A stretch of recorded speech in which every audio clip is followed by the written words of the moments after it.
December 1947 marked an important milestone in Britain's railway history. It was the launch of the country's first mainline diesel locomotive, 10,000. Built by the London, Midland and Scottish Railway under Chief Mechanical Engineer H.G. Ivatt, in association with English Electric and the Vulcan Foundry, the 1600 horsepower locomotive was capable of reaching just over 90 miles per hour. This was the start of Britain's transition from mainline steam to diesel and electric traction. Ivatt was eager that the prototype diesel should appear as an LMS locomotive, bearing the company's insignia in traffic rather than British Railways.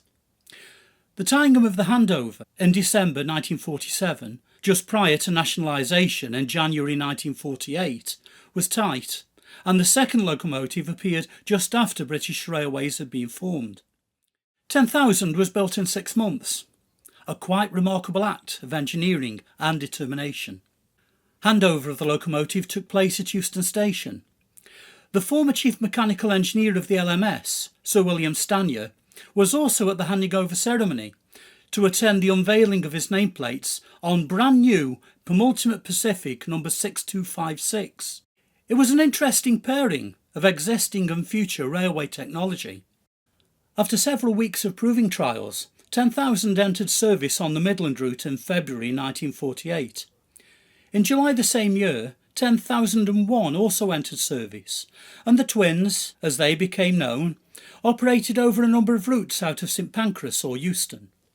The pair achieved a record performance while working between Euston and Glasgow in 1949 by making a round trip in a day totalling 810 miles, including running to and from the sheds. The raised LMS letters on 10,000 were removed in March 1951, and the black and silver livery eventually gave way to BR Brunswick Green in September 1956, although only 10,001 wore a yellow high-visibility panel on its nose front. In March 1953 they were both transferred to the southern region of British Railways to allow direct comparison to be made with the three-bullet designed southern prototype mainline diesels. The twins remained there until spring 1955 before they and the southern locomotives were sent to Derby where they were overhauled. The locos received the BR green livery and then ran side by side on London Midland region duties. As the modern traction policy came into effect, withdrawal was sadly around the corner. Despite the twins having been allocated TOPS Class 34 when TOPS was introduced, 10,000 had by then already been withdrawn in 1963 and was scrapped at Cashmore's at Great Bridge in January 1968, despite official attempts at preservation. And so, these groundbreaking and pioneering locomotives had gone forever, having escaped the embryonic days of preservation. All seemed lost until 2011, when a group of like-minded individuals hit upon the idea of recreating 10,000. This group became the Ivatt Diesel Re-creation Society, and today we're well on the way to filling a huge void in Britain's railway history, the first mainline diesel locomotive. The decision to build a new 10,000 followed a detailed feasibility study by members who looked at the viability of the project and compatibility with present-day legislation. We plan to recreate and operate 10,000 using a genuine English Electric 16 SVT Mark I power unit and the chassis of Class 58 loco 58022, along with parts from other English Electric locomotives as they become available. Remaining parts will be manufactured from new as required. The recreated 10,000 will have the exterior appearance, the sound and the original characteristics of the locomotive as far as reasonably practicable.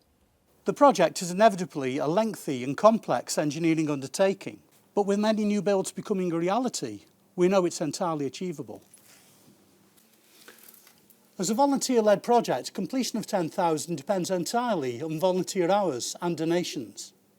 The Society has so far attracted over £60,000 in donations and owns the 16 SVT power unit and Class 58 locomotive outright. We're on our way, but it's estimated that we need £750,000 approximately to make the project a reality, about half the amount required for similar sized steam reconstructions. Although the original was scrapped in 1968, long before the preservation movement had taken notice of historically important diesel locomotives, recreating 10,000 will fill a massive void in Britain's railway history. If you would like to get involved by becoming a member of the project, we would love to hear from you.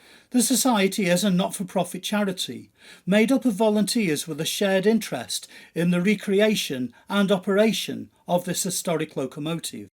To find out more about the locomotive, the project and the benefits of becoming involved, please visit our website lms10000.co.uk.